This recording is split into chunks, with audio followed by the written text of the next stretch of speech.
We all back? Music stopped, that's always a good sign. Welcome back everybody. I hope you've all had a really good morning tea. I know listening to Maggie I started feeling hungry about half an hour before morning tea came around, so it was good to have the opportunity to have something. So I think we've had a really good start this morning. We've been hearing about why complaints are important from an international perspective. And then we've drilled down a little bit and talked about one area that's so important to the health and well-being of older Australians, or older people generally, and that's food. In this session, I guess I wanted to start by making a statement which may sound a bit odd, but I love complaints. Now, that might sound really odd and maybe a little bit sad, given their negative connotations. Complaints do get really bad press, and you all know that, but really they're a treasure. And it's actually a real honour to be able to talk about them, and certainly for me to be able to work in this area. In this session, we're going to talk about why that's the case. And I'm hoping that by the end of the session, if you don't already love them, that you at least might be some way towards sharing that feeling that I have. Now, I have four really great panel members here to help us with this conversation. I have Carolanne Barkla, who's the second one in there. Many of you will know her, the CEO of the Aged Rights Advocacy Service. I have Natasha Forward, who's next to Carolanne, the Director of Care for the James Brown Memorial Trust. Jane Muzzeret, the CEO of COTA, South Australia, and certainly last but by no means least, Trudy Sutton, the General Manager of Residential Services for the ACH Group. So we have a really nice representation, cross-representation of people who come at it from both a service provider and a consumer perspective, and there will be some opportunities also for you to get involved in this discussion along the way. But before we start, I'm going to ask you the same question Ron asked you this morning at the start of the day, but it's going to have a slightly different twist. So hands up if you've ever made a complaint about anything. Train being late, poor service, something happened this morning on your way to work. Yep, that's really good. That's most of us, which is fantastic. How many of you have made a complaint? Put your hand up if you've made a complaint about an aged care or a health service. Yeah. Now, I've been asking that question. If any of you have heard me speak before, you'll know that I ask that question just about every time I speak. And I can say, hand on heart, every time the answer is the same. I get growing numbers of people, which is pleasing to see, who indicate that they've exercised their consumer rights and made a complaint about something. But when you drill down and you ask about health, disability or aged care services, hardly anyone complains. And if you think about it, it's easy to understand why. You know, those of you who've made complaints will know that it's not always easy. Ron talked about it this morning. You know, it can take a bit of time and energy. It can be quite hard. And if you're talking about a complaint about an aged care or a health service, you're probably complaining about a person or a service that you or someone you care about depends on for care. There's an ongoing relationship. You may also be sick, or they may be sick, elderly, frail. You know, it's just too difficult in terms of the energy involved. And you may fear repercussions, and again, Ron's talked about that already this morning. So fear can be a very real disincentive. Whether it's justified or not, it can certainly be something that makes people pause when they think they have a concern and want to raise it. So, as I said before, complaints get a bad rap, and many people, I think, fear making them. People also fear getting them. You know, and again, this has been touched on already this morning. It's not nice to get negative feedback, even criticism maybe. Maggie talked about that. So we need to work on this, and I firmly believe that one of the ways we can do that is to bring complaints out into the sunlight, to destigmatise them, to talk about them more, to make them more part of the normal fabric of day-to-day service provision, using services and care, and working together to try and make sure that when things go wrong, we fix them and we learn from what's gone wrong. Even the best services have bad days and get complaints. So we need to show that complaints are welcomed, and more importantly, how they improve care. Now, as some of you will have seen in the Sydney Morning Herald and other places yesterday, I've issued a challenge to aged care service providers in recent days. I've written to the big peak bodies that represent all of the service providers across Australia, and I've asked them to encourage their members to do what I can't do, and that is to talk a lot more about the complaints that they receive, and most importantly, what they do about them. They have more freedom than I do to talk about their own complaints. I can't talk about named or identified services complaints because under the aged care legislation it's protected information. It's the affairs of that approved provider. But there's nothing stopping the services themselves, within the normal realms of protecting individuals' privacy, there's nothing stopping them from talking about it more. Wouldn't it be great if more services actually made that information available to people when they were thinking about embarking on a service, buying some care, entering into an agreement? If that was something that you could actually freely access by way of information on websites and in services written material. Consumers can play a role in this too, and I think the challenge for consumers, and I'll acknowledge it isn't always easy, but I would say just ask. If you're talking to a service about what they can do for you or for your mum or your dad, you're thinking about what kind of care or support you might get at home, or you're looking at residential care, in those conversations when you're trying to find out how much it's going to cost and what's involved, I also think it's important to ask, what do they do about complaints? Do they get many? How do they deal with them? How can you easily raise concerns and be confident that they'll be addressed? And if they tell you they get a lot of complaints, that's not necessarily a cause for concern, because even the best services, as I said before, get complaints. I'd be more worried about the ones who said, oh, we get no complaints, because it may be that people are just too scared to raise them. So for providers, talk about complaints, put more information out there, and my challenge to consumers is to ask about it. The other thing that's really important is when in thinking about complaints is to realise that there are lots of different perspectives. We all see things through our own lens. And one of the things you learn when you're a complaints commissioner or in the complaints business or an advocate or even a provider, in the service dealing with complaints or making one yourself is there are very different views around the table when something goes wrong, and it's important to try to understand them all in terms of working out the best way forward. So before we go to the panel, I want to share with you a short film. It's called Amanda's Story. Now, Amanda made a complaint to us after trying unsuccessfully to resolve her concerns directly with the provider. They were concerns about her father Chris's care. And as you'll hear, she found it really hard to make what she calls and talks about as the first appointment to come and see us. In fact, she was discouraged from doing so. But ultimately, the matter was resolved. Now, there are, as with any complaint, and as I said before, many perspectives. So you're not going to hear the provider's point of view here. But what you are going to hear is the perspective of a complainant who had serious concerns about her father's care, went through the process, and she's got some experiences and some advice that she wants to share with us. So these are all her own words.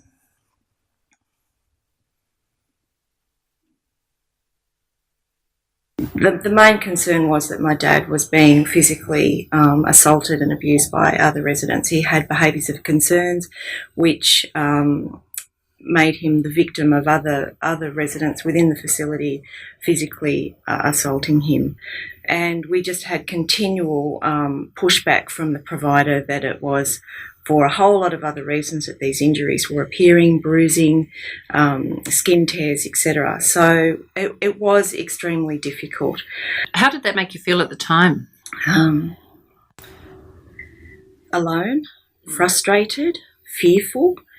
As we visited Dad very regularly and were continually finding these injuries, and because he wasn't able to verbalise what was happening and to be able to tell us exactly who was doing this and when, we felt powerless.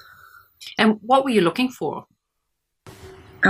We were looking for action, immediate action that would protect Dad and protect the other residents that were profoundly impacted by Dad's behaviours, and we wanted it sorted immediately.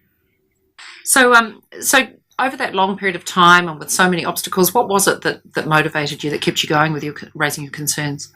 My love and concern for my dad's well-being. I couldn't walk away. I had to keep going. I didn't really have a choice. So we pressed on and we had that first appointment. And ultimately, but it took, again, quite a lot longer, you got, from your perspective and your dad's perspective, a good outcome? We got an amazing outcome. The investigation was so thorough and we felt heard and we felt respected and we felt that Dad was the centre of the investigation and that his well-being and his quality of life was the purpose of the schemes, pressing on with a very long and very intense journey. And it was very successful, saved his life.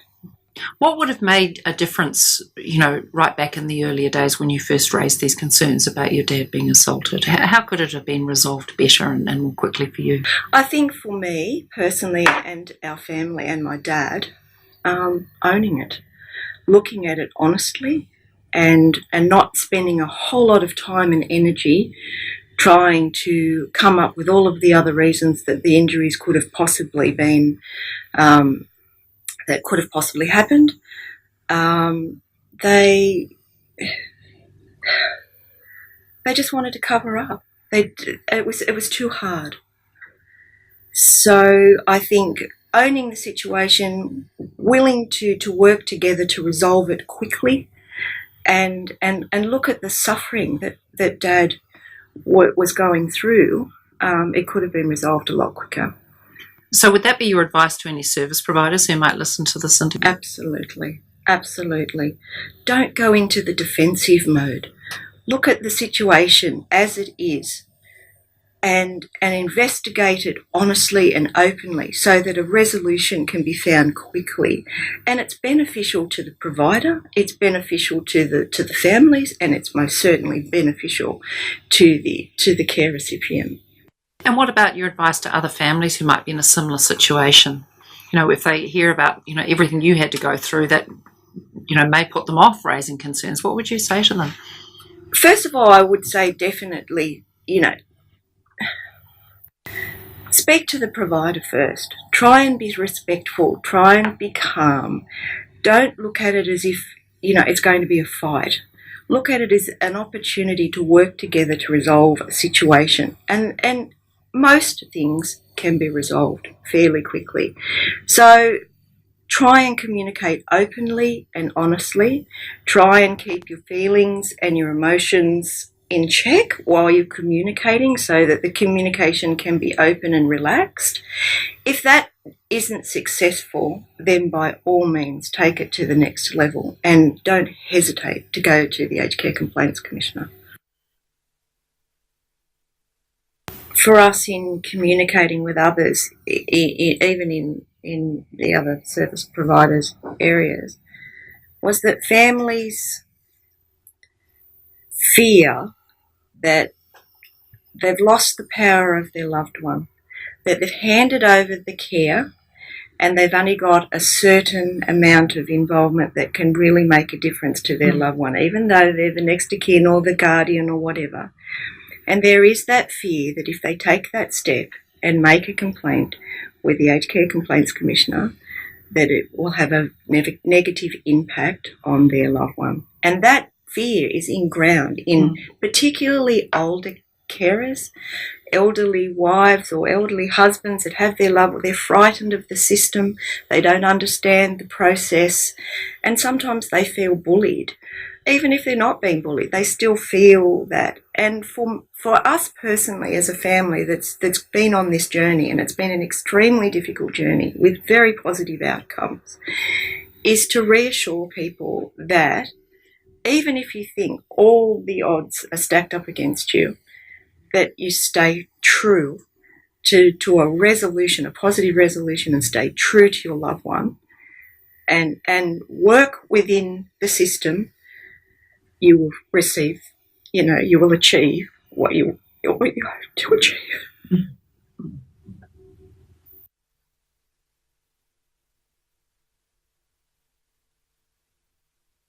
So I think you'll all agree that's some fairly powerful messages there. And Amanda rang me. We actually sent it to her just to double check she was okay with us sharing it with you. And she said she feels really proud of doing that because she feels that she was fair, even though she's very much coming at it from her own perspective. That she feels that she tried to be fair to all parties, the providers, the staff, and her dad, obviously, number one. So the panel haven't seen this before, so I thought I'd start by seeking some reaction from the different perspectives. Natasha, could I start with you? You've worked as a residential care manager for many years in aged care. I'd love to get your response to that video. Look, I think Amanda's quite right. It's talk to the aged care provider. It's about working together collaboratively. And the other point you made is that they don't leave their rights at the door. It's about working in partnership with the facility to be involved in the care as much or as little as you wish to be. And I think if you establish those relationships and expectations really early in the piece, it makes it a lot easier for families to come and say if they feel that things aren't working well. The other point, I think that fear of retribution is very real, and I think something I'm sure Trudy would agree that we're very aware of. And it's about when people, again, very early on in an admission, letting people know that we're not going to get it right all the time, and to let us know if we don't, so we can work together to fix that. So doing it before there's a problem. That's right. It's about, I guess, building that relationships and people knowing who the key people are, the best people to speak to, making sure that the team also knows who to refer issues to.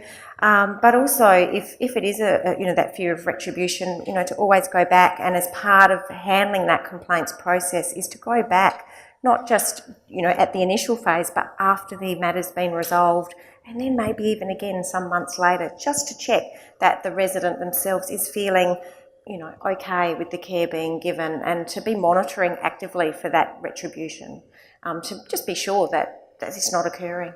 One of the things she said, and I'll get your response to this, Trudy, one of the things she said was that from her perspective, and it may not have been, it probably wasn't the provider's perspective, but from her perspective, the provider, in giving her a whole lot of information and reasons why Chris might have been getting the bruising, was being defensive and putting up blocks rather than owning the complaint. As a provider, what is the trick? How can you respond in a good way without coming across as being defensive, particularly if there is a distrust? I think you have to build that trust straight away, and clearly she'd lost that trust. So, and if there is an issue and you can identify quite quickly that you're at fault, there is no shame in saying, I'm sorry. We're people looking after people, and sometimes things don't work out. So you can just go a long way by going, really sorry, we didn't do well here. Let's sit down and talk about how we can make this better, and I'll give you a fulsome report about what we've found. Because I find that's the other thing that people want. They don't want you to say, I've investigated it, nothing to see here. People want to know that it's not going to happen again, or what steps you put in place. And people generally don't want it to happen to anybody else that's living in a residential facility or in a home care situation. Carolanne, any thoughts on the video, and particularly this issue of how to get things underway on a good footing initially? Yeah, I think once again, being responsive very quickly. If someone has got bruises, as a provider, I would be seeking out and explaining that as soon as possible, because it's not usual to have bruising. We shouldn't just expect that because you're older you get bruises. So if I was a service provider, I would certainly be talking to the resident, finding out why these bruises are occurring, talking to the family as well, very quickly to establish, communication and to find out what's going on. If someone has got bruising, is there a medical reason for that?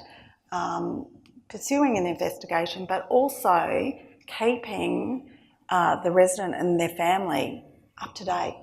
Silence, you take on board a complaint. I think making sure that you give clear timelines and responding. And even if you pick up the phone and say, I'm sorry, there's a delay, I'm waiting for this report or this report, it's better than nothing. Silence breeds distrust, doesn't it? Absolutely. Yeah. Jane, I see you nodding. Did you want to add anything? I would say the greatest gift anybody can give you is to tell you as soon as is possible that something's broken.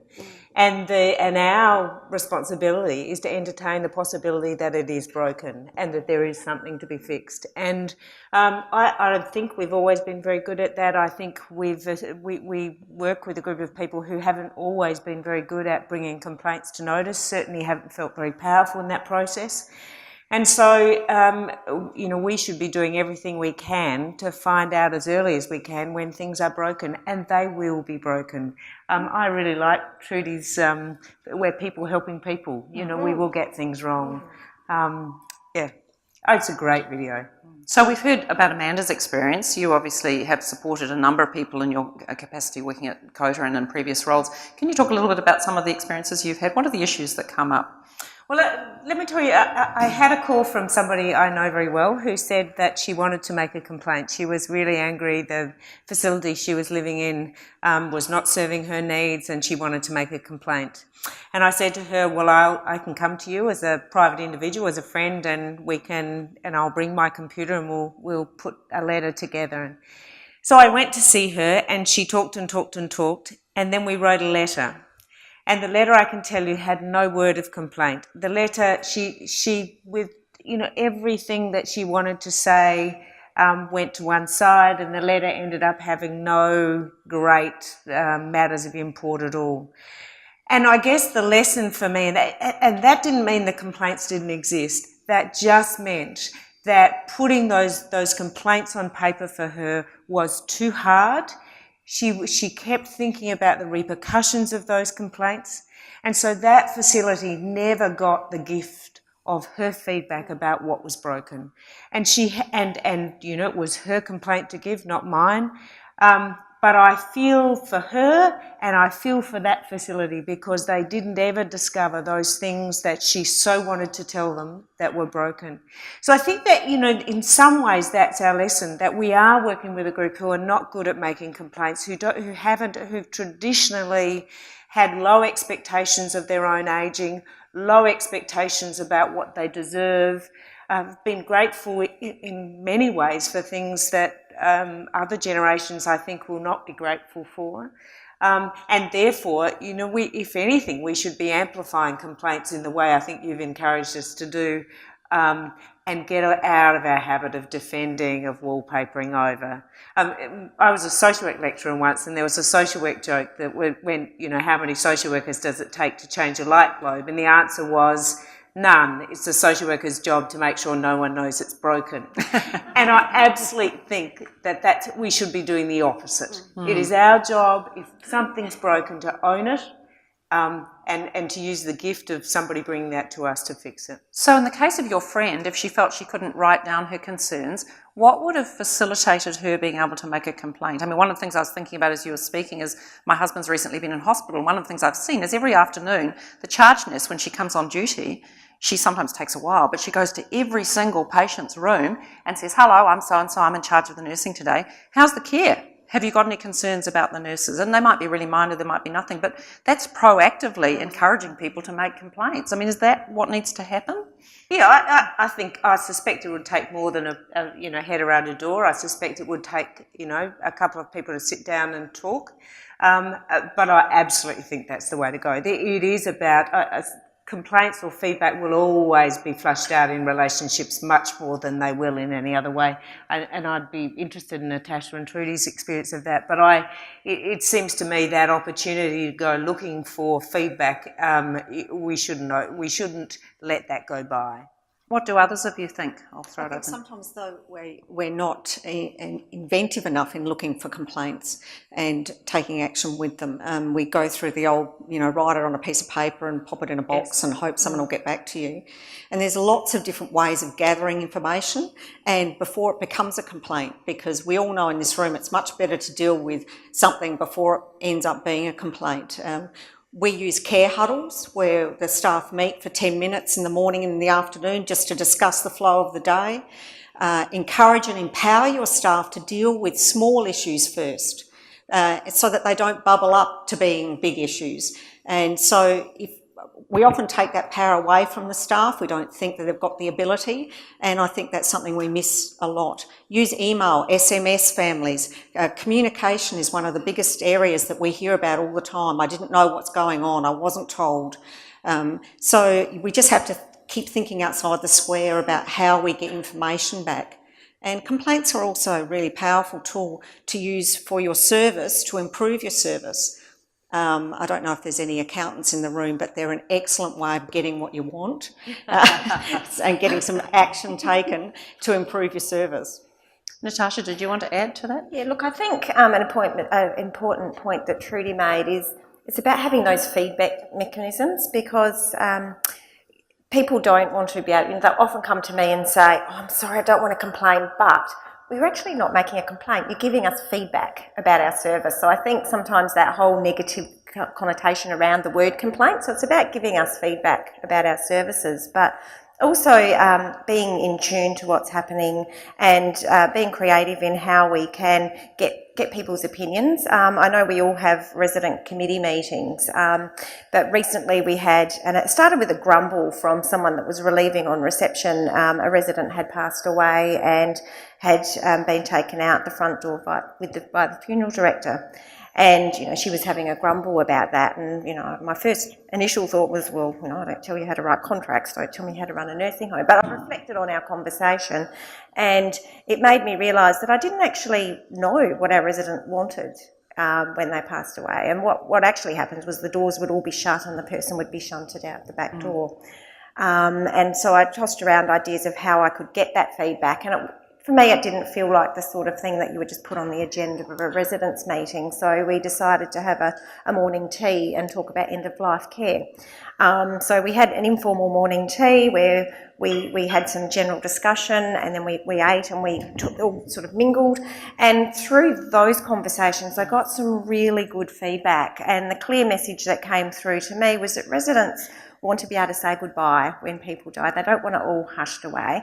And one lady said, well, I came in the front door. I'd like to go out the front door as well. So we're actually reviewing our policy and procedure at the moment across our whole organisation so that we actually find out what residents are wanting and how to have some of those difficult conversations. So our residents really enjoy our relative meetings, and I think there's a real place for that. But in between those, we're going to be looking at having just discussion groups where people can come along and talk about specific topics. And I find that's where I get the really rich information and lots of ideas. You go back and you write down all these lists of things that we could then take back to share with the wider resident population to see how they want things to operate within their home. How do you show them that the concerns they've raised or the points they've brought up are actually being put into action? Because that's really important, isn't it? Show that you're delivering when someone raises a concern. Quality improvement's always a standing agenda item. So obviously it's about feedback for each individual complaint, but also making sure that we give, themes. We talk about numbers of complaints and we give overarching themes at our resident meeting so people can ask questions about that. And like I said, if we've had issues with food, we might hold a dining consultative group over a period of months to work through those specific issues. And then often we get to the point where, satisfaction is really high again, and then we'll continue to monitor that. And, we've got this core group of people that are really passionate about food, that are our monitors out there, and will let us know if we need to reconvene and work on any particular topic. So they're systems that we've used quite effectively.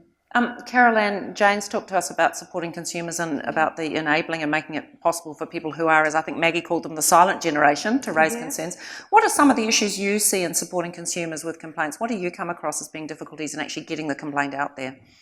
I think sometimes consumers' retribution is always their concern. If we can address that very quickly and explain that we can support consumers in that process and raise that. And when that's raised deliberately, quite often the response of the provider is, well, we'll ensure that won't happen.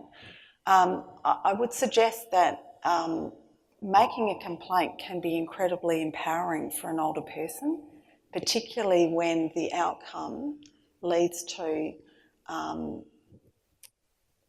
significant changes for other people as well. It also can cement relationships.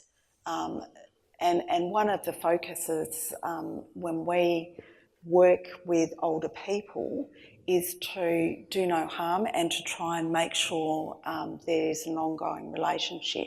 So you listen, you're using active skills, and you're making sure that their concerns are listened to, people are given options, and I think, as you've mentioned previously, Ray, education and information about how to complain, what your options are, what your rights are, what you can expect around processes demystifies making a complaint.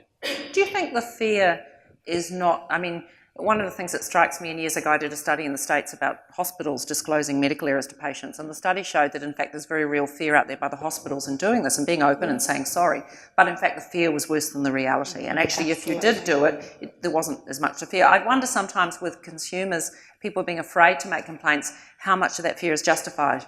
Yep. Do you have a sense of it working in supporting consumers? So sometimes it is justified.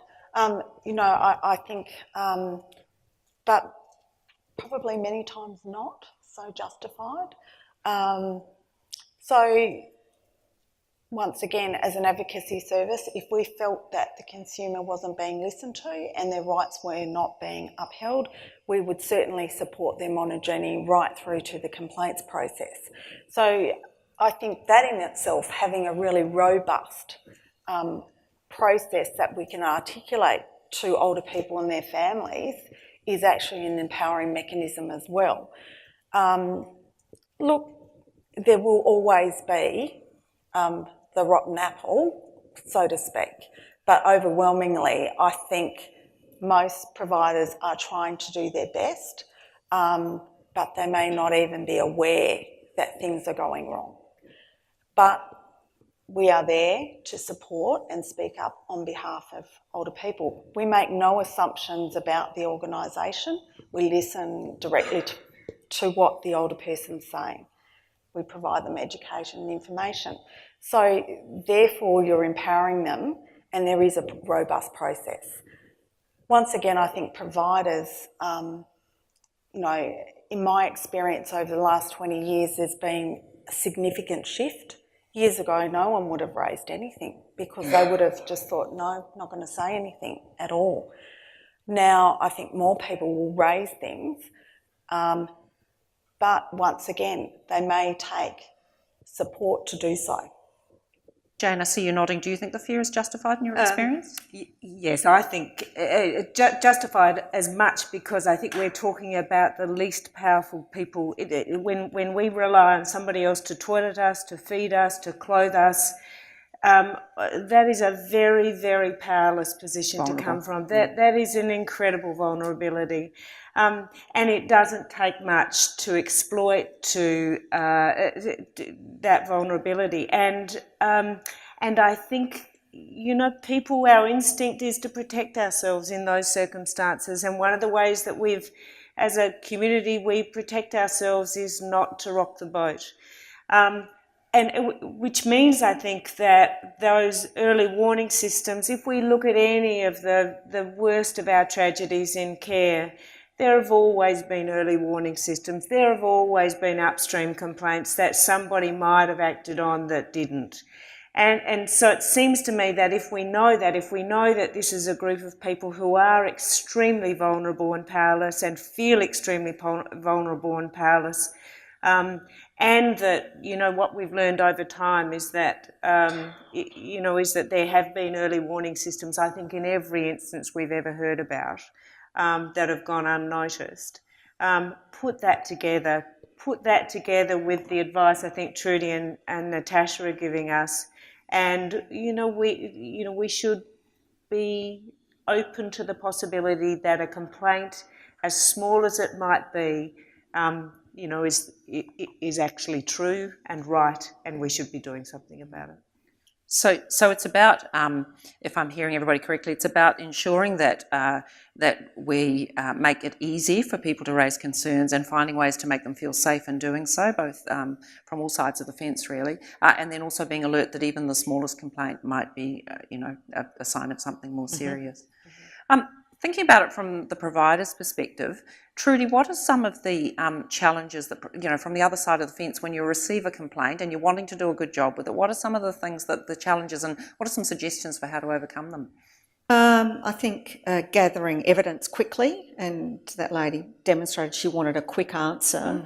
And so I think you have to be very transparent and saying it's going to take me 4 days, I have to speak to 17 staff, and use numbers, use the facts that you've got. And so people, I find, will understand that better. I think from my perspective, and Jane talked about staff behaviour, don't let it slide. It will only come back to haunt everybody. And so if there's something of the smallest matter, you need to investigate it thoroughly and nip it in the bud and stop it there and then. So that's one of the other challenges, and that's an ongoing challenge, as Jane mentioned. Those early warning signs are often, they are valid and they're real, and it's a hard thing to take on, but take that complaint as being an absolute fact and then work backwards from it. And I think sometimes we take a complaint as not being the fact and finding out how we can negate it. No matter what it's said, take it as true and then work your way backwards. What about anonymous complaints? Because sometimes people, because they're scared, they make complaints anonymously, and we get them, and I know service providers will challenge me and say, why do you spend so much time on them? They're anonymous. And I have to say, a bit like your point, that we have to check out every complaint, because at face value, it might be someone with a grudge, but it might be a whistleblower, it might be someone with something that's really terrible that's happened. So, what's your perspective on that, Trudy? Natasha and I were talking about that, and all providers here would love anonymous complaints because they're so easy to investigate. But you can look for a pattern, and so maybe sometimes I don't think about what the fact it's anonymous. I look at what the pattern is of the complaint. So if it's an anonymous complaint about care, or anonymous complaint about food, look at the patterns that they're bringing you, because they can tell you a bigger story, and you can waste a lot of time trying to suss out wherever you think the anonymous complaint came from and whatever. Just go to your patterns as your first port of So call. focus on looking at the issue and whether there's an issue, rather than trying to work out who made it.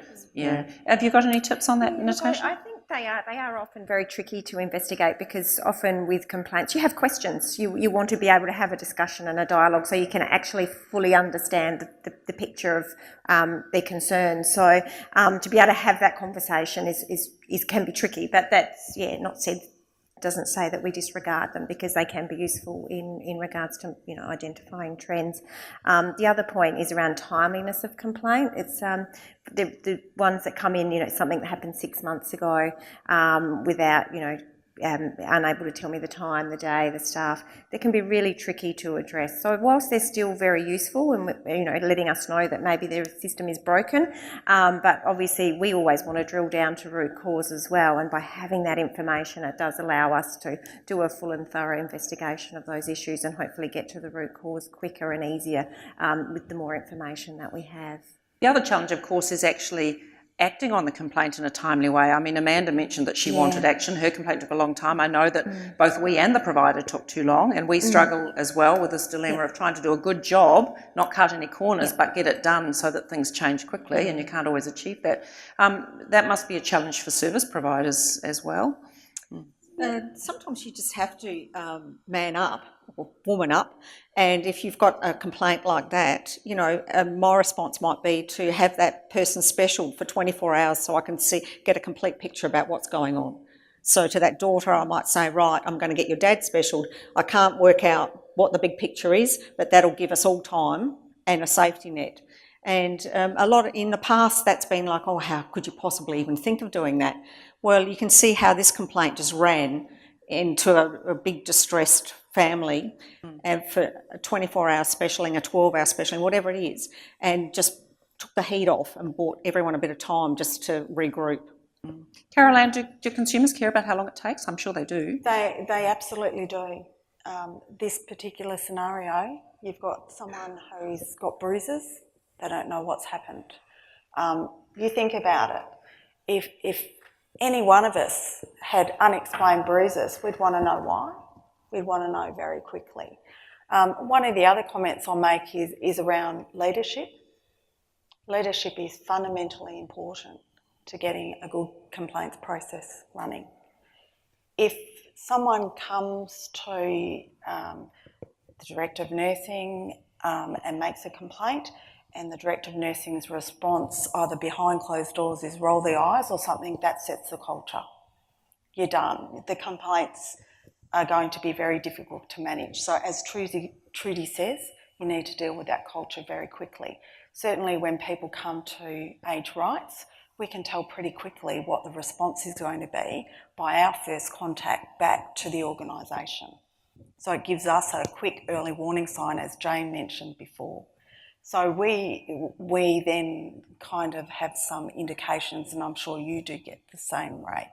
So it's fundamental to make sure that that culture is not reinforced in any stage. look at the opportunity. It's incredibly empowering. As I said, if you get a good response, you will cement your greatest supporters for life. So think about the opportunities, but also don't dismiss the fact that something terrible could have happened. Don't try and cover it up. It will make it much, much worse. Own it, say sorry, and actually, fundamentally, most people want to know that it's just not going to happen again. The other issue that comes into it, I think, from our perspective and providers' perspectives, and Amanda touched on it, and she gave the advice to consumers that, obviously emotions run high sometimes. We can all get incredibly upset. Ron made the point earlier, we're not difficult, we're human, and I thought that was a really good point. But, there are times, and we all see it, when someone is so upset that their behaviour is not optimal, and it's usually a family member, and that can make it really difficult in dealing with a complaint. But one of the things that seems to be a real trap that you see is sometimes that person then gets dismissed as being difficult or vexatious. And again, the issue that's been raised gets missed. Jane, do you want to talk about that a little bit? Yeah, so I think that, if we have a look at the way we deal with things across the community, that's exactly what we do. We quite often, our greatest emissaries of messages that we should be taking notice of are the people that we alienate, we marginalise, we demonise. That has been our tendency. As a human race, that's what we do. Seems to me that... And some of that sometimes justified, as you described, the behaviour is really hard to manage. But I think, but again, I would say, if we can keep really focused on the fact that this is a gift that somebody's bringing us, and if we can strip away the packaging in which that gift's coming, some of that bad behaviour somehow, and stay focused on the gift they're bringing, it's much more disarming, I think, than it is to fight back at that. So somehow it seems to me, I think about complaints, and I think one of our responsibilities is to raise the standards or raise the expectations of our ageing. We should have really high aspirations of our ageing. We should have really high aspirations of our aged care. And I think in most parts of aged care we do, but I don't think we do of our ageing. We think of our ageing as, a period of time, of passing time still. We don't yet, think of this as an ongoing life, as a life that's still got richness and value and great value. And I think in diminishing the value of older lives, we do two things. We make it harder for people to have high expectations of their own lives, and we make it harder for the people who care for them to take pride and put high expectations on themselves. I think that one of the stories of complaints is that for the small number of complaints, there are a whole lot of heroes out there in aged care, a whole lot of people who do the most exceptional, most creative, most amazing things. And that if we can deal with complaints in a way which recognises and respects them as early warning signals as much as possible, and concentrate as well on taking notice of the heroes that do little extra things. I once went on a home visit with a woman who was supporting a guy with dementia, and we were hanging out his singlets on the line, and I was hanging them out inside out, and she said to me, "Jane, just turn them the right way out," because when his daughters get home at night, they bring his singlets in and they pack them away and they don't turn them the right way out. And so when he puts them on in the morning, they're the wrong way out, they're inside out. And so she'd taken the care to note that that's what had happened. And we have people doing that all the time. So along with the complaints, I'd also love us to, in raising our standards and in raising our expectations, to also, hail the heroes in the detail that they go to. Absolutely, absolutely. Trudy, if I can get back to the question around behaviour and managing when emotions are running high, how do you and your team deal with these things? Have you got any tips? I think if it is very heated, then your role is to be the unheated one, and I'd like to try and get the facts down and then repeat the facts back. And you can often, it might start off with what you think is the issue, when in fact it actually isn't the issue at all. So if somebody's saying, I think we've all heard, all your staff are terrible, we would have all heard that. And it's then drilling down and finding out that it's actually 2 staff on Saturday mornings who really are the issue. So I just repeat that back to the people, whoever I'm speaking to. And then in the letter, or whatever, however I verbalise it, I go back to the points and point my way through. So if you're returning a letter to somebody and they've said you've got poor staffing levels and you've increased your staffing levels or changed your staffing mix, put it in the letter. Say that I've increased my staffing hours 132 hours on Unit 7 over the last 6 months. Put the facts in. We changed a medication policy because of what you've raised. This is the policy, this is what we've changed. And I think if you can actually give people fact back, they feel they've made a difference and they feel validated in making that complaint. So it's really powerful, actually giving people a lot of good, open, frank information. Natasha? I think it's helpful. Look, I think the challenge for aged care providers is training staff at the coalface. They often are the ones that are on the receiving end of the angry person, so sometimes it's about just even a simple, rather than, well, it's not my fault that the air conditioner's broken, but be able to say, hey, I can see you're really upset about this. And if they're not able to assist, to be able to say, look, how about I make you a cup of coffee and I'll get someone that can come and have a chat to you about that. And then obviously training those people to be able to sit down and unpack what the actual issues are, because sometimes the broken air conditioner was actually just the straw that broke the camel's back, and there's a whole lot of other issues that probably need to be explored as well. Because one of the parties we haven't really talked about is the person who most usually is at the heart of the complaint, to use the formal term, the care recipient, which I have to say is a label I don't like very much, Yeah. but the person receiving the care. Now, in home care complaints, where I'm pleased to report we've got a growing number coming through compared to previously, we are now seeing complaints coming through. They tend to be from the person who's receiving the service, which is fantastic. But in residential aged care, of course, we're seeing an older and older cohort. People have a lot of clinical needs and often have some form of dementia or cognitive incapacity. How do we ensure that the person who's at the centre of the complaint, that their thoughts, needs, perspective, that they're involved in some way? Carolanne? Look, it's always about talking to the older person. I would suggest that, this notion of black and white capacity, that's a bit of a false, a falsehood. A decision about whether someone wants a shower that day, that's a decision of that person right then and there. If they don't want to be showered and are responding in such a way that they don't want to shower, they're saying no, okay?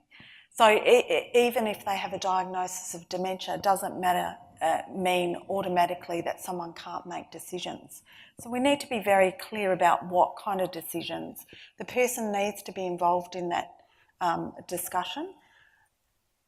I will couch that in terms, unless that discussion makes them very upset. So it is difficult, because I know that you might have a range of different family members with different views. But I always come back to, what does the older person want? If you don't know what they want, what have they wanted in the past? Do they have an advanced care directive that gives some directions about who might be the person to make a decision if they can't make that decision? So that's certainly one way of making sure that the person's involved in the decision. Look, as service providers, you've got a great opportunity to have a case conference, if you want to call it a case conference, or a discussion with the older person and who they would like to attend that meeting, and get to know who are the key people, the key decisions, what they want. You get to, you can put together a picture about the older person and what they want. You can transfer it to their care plan. Now that seems fairly simplistic because there will be times when things change. Once again, it's about assessment, discussion, communication. If I had one message to say to everyone is communicate, communicate, communicate. Other members of the panel? Trudy? No, I agree with you as well. The other area that we're looking more into now is the customer journey and finding those pain points before they actually cause pain. So when you're talking to your clients, customers, I'm the same as you, they're people, that finding out and negating those problems before they arise can stop a lot of that. And so we have been looking at the journey, and when you actually look at how many times we ask people things, how many times we ask them the same things, and we make the same mistakes, it's not that hard to work out how you can level out that journey for somebody. And the other thing, I think we're looking at the new cohort of people coming through, we're all customers now. And people, if you go to David Jones and complain, and if the girl behind the desk just turns her back on her and rolls her eyes at you, that's not acceptable. So why is it acceptable for us to do it? It's not. It's a customer. We're delivering a customer service now. And I think too that one organisation taking responsibility for a whole journey is a really important part of it. I mean, we all know of circumstances where people have made a complaint about this and been told that that's not our responsibility, that's somebody else's responsibility. In fact, it came up the other day when somebody was talking about the My Aged Care journey and the RAS journey, for example, as if they were two different journeys. From a customer point of view, they're the same journey. And so when somebody makes a complaint, I think it's really important that we receive the feedback about the whole journey and take responsibility for that whole journey, even though we may not ourselves be, have coverage of that little part. Because I think, the people we're serving are not privy to the funny little back of house arrangements, organisational arrangements about who does what. And so one of the things, I love the idea that if you own it, you own the lot, and you worry about who the back of house people are. That's not for a customer to try and understand. They only ever do this once. They're not ever going to be an expert in the aged care system. That's one of the things Amanda said, wasn't it? She felt that she needed to feel that the provider owned the complaint. I know in that case it wasn't about other organisations as well, but she really emphasised the importance of owning it in terms of being onto it. The challenge that I've issued to both service providers and consumers, I'd be interested in the panel's thoughts on that. Both the call to service providers to look for ways that they can speak more openly, share more information about complaints. I'm interested in whether there's some ideas about how that might happen, if you support it. And also, is it unrealistic to say to consumers, perhaps start asking a bit more about this? Yeah, I'll throw it open to the panel. Look, I think there's always a difficulty when you're reporting just raw numbers. I know we benchmark to our board numbers of complaints, and my service might show this amount, this service might show that. And I guess when people could see that as, oh gee, they've had 55 complaints this year as opposed to 10. These people must be performing a lot better. Are they? Or is this person got really good data capturing and really open to complaints, whereas perhaps this organisation not so. So I always have a bit of a fear when it's just raw data being sure. So it's how you report it, and that's one of the things I think is to try and get the message out there that it's actually not the number of complaints that's important. It's actually the fact that the service welcomes them and actually is responsive in a good way and does things with them. Yeah. I think they have to be balanced up with quality of life as well. You just can't have a whole, as Natasha was saying, a lot of 75% or whatever percentage you're going to have. You need to have it balanced so that people can make informed decisions. And as we're all going to be paying for our aged care out of our enormous supers that I haven't got, we will all become much more savvy customers. So we are going to want, like you rate a car when you go and buy it, you do all of that, we'll find ourselves in Choice magazine, I'm sure, before you know it. But you could argue, I think there's a compelling argument that if services are out there providing really good information, being much more open and transparent, that might give them a competitive edge in this new environment. I would love to see us put more work into people comparing notes about what they're getting in their aged care, about encouraging one another to have high expectations, not just about their care but about their lives more generally, swap ideas about the things they're doing and what they're asking for in their home care package, swap ideas about how they're managing their residential aged care service. It seems to me that we haven't yet. We've begun to deregulate and create what is, I think, just the beginning of a more consumer-focused system, but we haven't yet really unlocked the power of the buyer, and that's the next frontier in aged care. Really, is to unlock the power of the buyer, and as Trudy said, we will see a fundamental shift in the power relationships, I think, when that happens, and we should bring it on because that is our future, and there is an opportunity in that, I think, to do things differently and with considerable creativity, because older people themselves will be starting to be demanding and suggestive of what else might help them. At the moment, it's a system that is very much designed by service providers for older people. I think the challenge ahead will be when people themselves start being much more influential in what that looks like. And of course, I mean, the challenge is also if you've got, I think it's 1.3 million Australians receiving some form of federal government care at the moment, and we're seeing, 4,500 complaints, and I don't know what you see in each of the states and the advocacy services, but I suspect it's a very tiny amount. And most of that care is being delivered in the home. We're all thinking about nursing homes, but the challenge is actually, looking at what's going on in the much sort of wider setting and what's happening behind the scenes. I would certainly like to see, my parents are both in their 80s and live interstate. I would certainly, if I was looking for services on behalf of my parents, which is very doubtful that I would be doing that given my parents are so independent that I'll be lucky if I ever know if they have a service.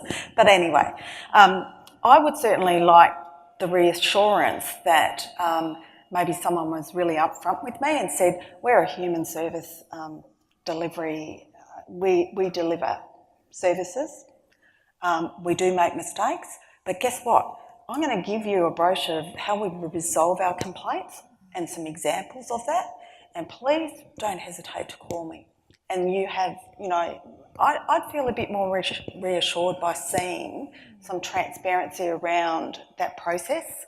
I know currently under, the mechanisms in aged care are, it's got to be in your contract, you can contact the aged care complaints.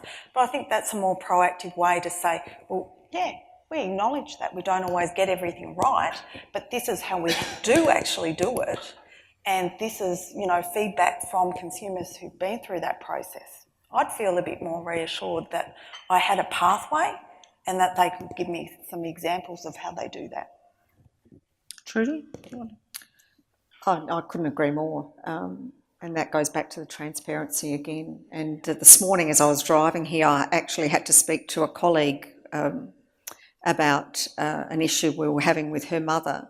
And I was very open and transparent about what had happened. And she said, well, thank you. That's the answer I expected. And I said, she said, I didn't expect you to be so honest. And I said, well, that's what happened. And I can't tell you any differently. And here is the plan going forward. And, she said, I'm quite happy to leave Mum with you. I feel quite safe. And I think that's most, when you've got a vulnerable relative, you want to know they're safe. And that's what people keep telling us. Because they're not there 24 hours a day. And, there's a lot of guilt tied up with giving over any part of a parent or loved one's care, even in the home, because it's not what we do. And then you are entrusting somebody. And I think trust is a big word, that you've got to build that trust with people. I'd like at this point to throw it open to the audience. I'm sure that you have some questions out there. We've got a good 20 minutes or so. So we've got some roving mics. Great, thank you for putting your hand up. Always good to get somebody to break the ice, so thank you, the first one. Could you identify where you're from? Yes, I'm Akhtar Rahman. Now, where am I from? I'm from so many different places, but I'm also a consumer of home aged care service. Okay, great. I'm going into that. I'm forget. Okay, yes. My question is to Trudy. What are your thoughts about recruitment and training of support workers? I understand that at your level, you have all the best intentions and you want to be open, but you are not the one who is providing the service, and there are so many different people, with so many different qualities. So what are your thoughts and what are you doing about recruitment and training? It's not just training. I've been working with COTA Melbourne on co-designing aged care service. So we came up with the idea that we need to provide some package on training. We also talked about recruitment, but that didn't win because we had workshops, so so many issues could be taken up. So my concern is about recruitment. The right people need to be recruited. And the other experiences I've had myself is with a big organization, and I won't mention which.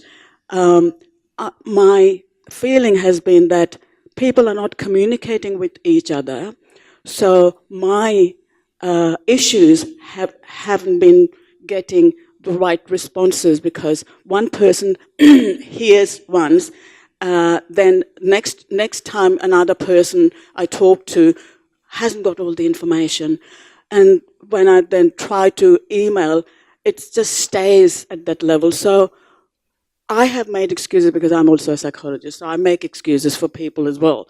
So I made excuses. Yes, I worked in a government department. It's bureaucracy. So people who come as the person who takes calls, it's not really her or his fault.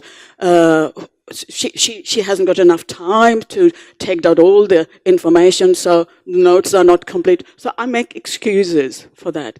But at the end of the day, I'm the one who fails to get the right service. So, what are your thoughts about that?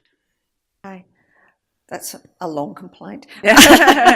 So 2 questions. One is around recruiting the right people, whether that's the answer, and the second seemed to be around, if I paraphrase you correctly, around the people getting sort of passed around and communication and not feeling that the right person is necessarily addressing the complaint or not talking to each other. To your first point, you're absolutely right. Recruiting, if your criteria is to recruit people with Certificate 3, then you're absolutely doing a total disservice. You want to recruit people who Certificate 3 is probably the least important thing that you're looking for. You need it, but just don't place it anywhere near on the tier of priority. You're looking for people with quality of life experience, and you're looking for people with good principles. Then as an organisation, you have to not just invest in training, but because training costs a lot of money, you want the right training.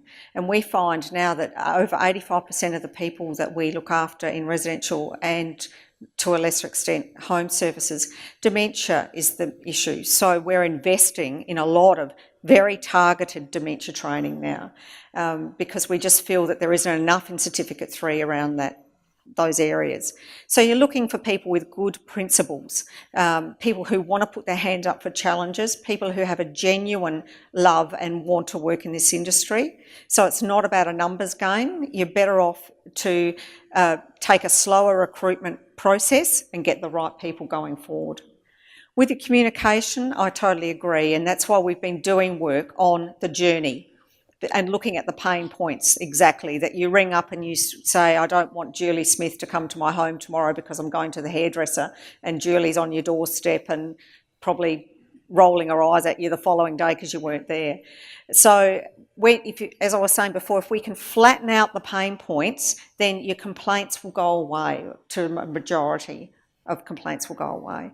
And I don't think as an industry we invest enough in that journey, but glass half full, we are now recognising the importance of it and then taking that through. And that goes right through to the end of life. You know, the last thing you want is an end-of-life experience for somebody when you don't understand the journey they want to go on, and you're asking and doing all that tricky planning when everybody's emotions are high. So you need to just get that right at the start. Another question, another one over here. Gentleman with the mic. Yeah, thanks. Sorry, if you could just say where you're from. I'm Jeff. I'm from Aged Care, and I've had a complaint to the Aged Care Commissioner, and it was an awesome process. Thanks very much. I really appreciate you guys. It wasn't like dealing with bureaucrats. It was like dealing with real people. Thank and you. It was just wonderful. That's the nicest thing you can say about us, because I really hate it when people think we're bureaucrats. But I do have a question. You've touched on the topic, but not gone into much depth. When the complaint came through, there was two sort of key areas of impact, and one was obviously the resident who'd made the complaint, but the other was the staff, and I found the staff reaction to the complaint was very, very fearful, and I had to spend a lot of time working with the staff to help them to appreciate and respond to the complaint in a non-fearful manner. And one of the things I was concerned about was the fact that if they were so fearful, they may then take retribution against the client. And so I had to really deal with that. And we've raised that issue as well. So I'd be interested to hear from the panel how they kind of handle that issue, because it is about the resident, but it's also about the staff response to the situation and the staff response to that resident. Thank you very much for raising that point, because it is something we've overlooked and it is a very important matter. So who would like to speak to that? Perhaps Natasha?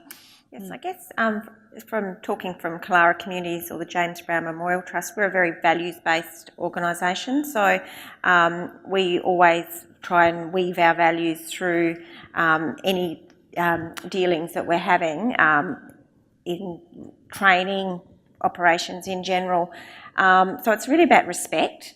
So it doesn't matter who's coming to us or how many times they've come to us, or how severe or how, I guess, minor it might seem.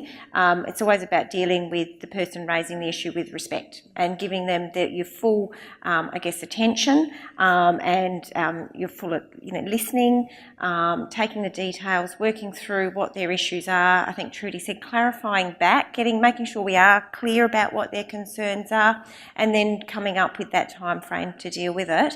And yeah, making sure that if it is against a staff member in particular, we've got whistleblower policies and procedures. So if we are dealing, say it is a staff matter, then that will always, as a matter of course, be issued as part of that conversation, so that people understand that we take retribution very seriously, and that would be a disciplinary matter. So it's about making sure everyone's aware. We also do talk to people about, before it happens, about complaints processes. So what you would talk happen. to staff? We do. As part of our training, we tell people what would happen. We tell people that you may actually be asked to stand down from work while we investigate a matter.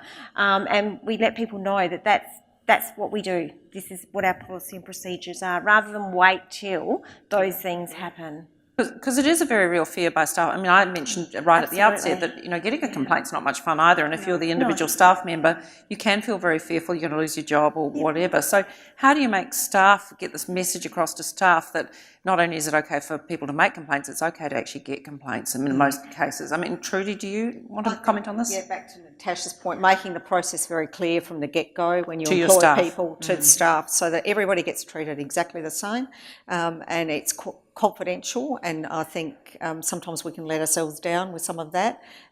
People have to understand that when you're dealing with a staff member, that it is confidential, and you must have that from a management perspective moving down. But yeah, absolutely being upfront, and everybody's treated the same. So from myself down, we will all be investigated the same way.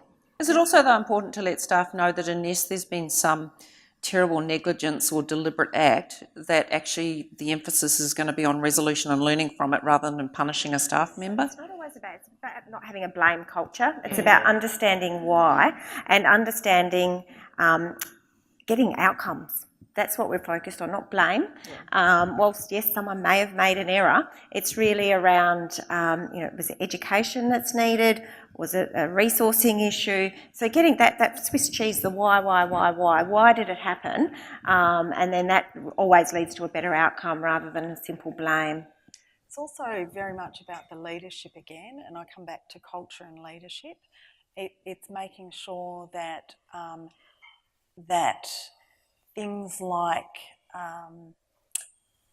that the care continues to be received by the recipient, so we don't go into a fear that, okay, so we just ignore the person. So once again, it comes back to, yes, you've got the complaint's got to be managed, but ongoing care's got to be managed as well. And I think that's also a trigger where there needs to be greater oversight again, because there is the potential when you talk about retribution.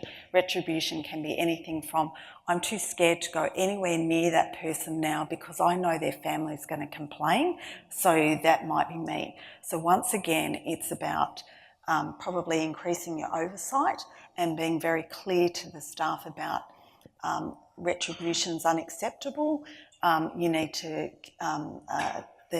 the leadership needs to ensure that the care continues to be delivered and that there's not some sort of covert kind of stuff going on.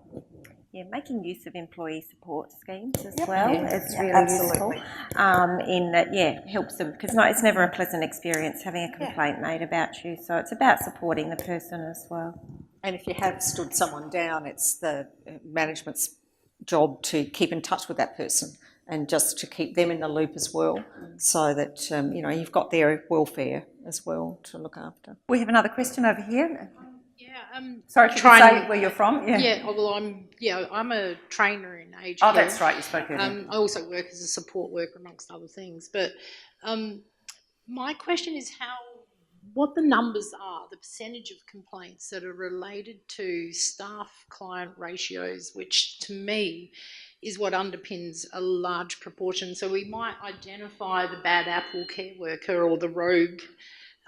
It's investigated and they might get their repercussion, they might be offered re-education or they might be fired or sacked. But the underpinning problem is the amount of work that is put on to the load of the carer, who's the person who's blamed at the end. I know the education of care workers is building and is incredibly powerful. We're really educating care workers. They know how to advocate. They know what to look for. But if you've got 2 care workers on a night shift looking after 40 clients and they all need to push that buzzer in the morning to go to the toilet, their families are going to complain. So I guess it's nobody's going to fix that problem overnight, but there's a large, you've got to listen to the voice of the community is saying the numbers are not right. Just like the budget isn't right in the kitchen, the budget isn't right in the numbers. And I know there's a Senate inquiry into the future of aged care, that there are people who are acting on this, and can you give us hope? Are you asking the panel? Yes. Who would like to start with that one? So, I think also you're raising the question about, where there's something where it might be pinned on an individual when there's a wider systemic issue, such as you're saying, the number of staff on at any given time. Yeah. I think as we go forward and it's more customer-centric, you actually do start to look at, and I think I mentioned that before, when you go back and you actually use your complaints to build your business case to improve your staffing levels, if that's what it is, or you look at how you have to always stop thinking about a carer as being somebody who does this job. And so you can look at different staffing mixes and mix your mix up, or you might get complaints about clinical care. And so you look at your staffing mix then. You might have a good ratio of carers but not enough RNs, or you're not utilising your ENs and things like that. So people's immediate response is you need more carers on, and then I will always sit back and say, well, look at all the complaints and think, is this about care? Is this about timeliness? You have to actually go down to the root cause and find out what is it that is actually the issue here. And I would say the opposite, I think, which is that so many people pull their punches on a complaint because they worry about people being overworked, and they worry, and that they have been drawn into a defence, I think, of the people who they get very close to the people who care for them and don't want to make a complaint because they see the people caring for them as being overworked or whatever. And so, it diminishes their power in asking legitimately for something to be different or better or whatever. And so I think we also should challenge our frontline staff not to be not to be burdening the people they're serving with issues about understaffing or whatever. Because I think it does get in the way of people feeling as though they can legitimately ask for better, higher, faster, more, which I think at the end of the day is likely to have more impact on resourcing levels. That in some ways in drawing older people into those resourcing problems, what we do is we stop them complaining, or we reduce they feel guilty about complaining, and that is not a helpful thing. I would also challenge that there's obviously some organisations that do it way better than others. So I always come back down to certainly the way we work is this is the framework, this is, the rights-based entitlements that you're entitled to receive and the standard of care you're expected to receive. So we base our work on the individual. So once again, we don't become involved in discussions around appropriate staffing because actually this is what you get funded to deliver within this framework. I take your point in terms of concern around staffing levels, but I'm going to be fairly hard in our focus is on the individual because I'm yet to hear anyone say they want less money anywhere across the budget. Everyone wants us to do more with less. It is actually focusing on how we deliver that quality service within the framework that is being delivered and voted on by Parliament and is our democratic process, and how do we deliver that. Systemic advocacy around ratios and a whole range of things will continue for years and years and years. And I don't know the model that will be absolute. It is about how we meet the person's needs within this framework. Within the challenges, which we all acknowledge, I Exactly. think, and see. Yeah. There was a question over here. Thank you. Hello, thank you. It's Leslie Wilkinson. I'm from Country Health SA. Some beautiful gifts have arrived, so I'll keep it short. My question actually is to you, Ray. It's been a good discussion. Thank you for the panel. If the service providers, if we did everything as well as has been described, we wouldn't need an Aged Care Complaints Commissioner, but we do. When the complaint does go through to the Commissioner, and I know your focus is on conciliation and mediation these days, how does the staff of the Commission know that you've got the right people around the table? My example is I know of a complaint that went through to the Commission, but the person who made the complaint didn't feel that the staff got the right person or persons around the table, that they had delegated it to someone well down the line, and that wasn't where those issues needed to be addressed. I can't talk about, obviously, the case in question. I'm not familiar with it. I'm assuming that you had a conciliation meeting by the sound of it. And I would say that, we try very hard before actually getting to the table to work with the service provider to ensure that they do bring the right people, but ultimately the service provider will decide who they send. And I guess my message will be, and certainly it sounds like yours is based on your experience, that it's really important to have people at that meeting who A, are able to talk about what happened, but B, are empowered to actually say what action they're going to take to fix whatever it was. That's absolutely crucial.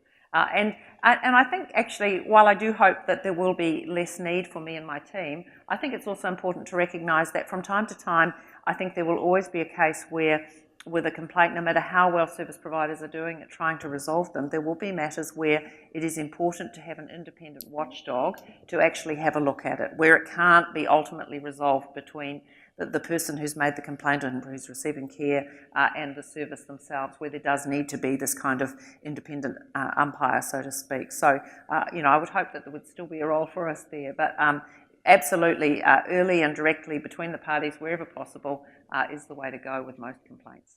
Thank you for raising that. So I'm conscious that it's getting around lunchtime, and I guess like me, some of your tummies are rumbling. So I'm hoping that you will just join me now in thanking this fantastic panel that we've had. If you want to take them, that would be good. Claire's got good things. So I'm going to hand back to Claire in just a moment to give you a little bit of housekeeping information for lunchtime, but I will thank you all. I think it's been a fantastic morning, and I know I've really enjoyed the conversation with these four wonderful women. So thank you, everybody. Yeah.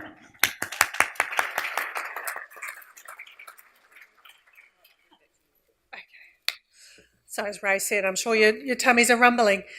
Just one small thing of housekeeping. In your bags that you received when you turned up today, there's a feedback form about today. Any comments about our session? And some of you I know might be leaving with us at lunchtime. If others will be here for the day, great if you can fill it out. I'll remind you again before the end of the day, but if you can.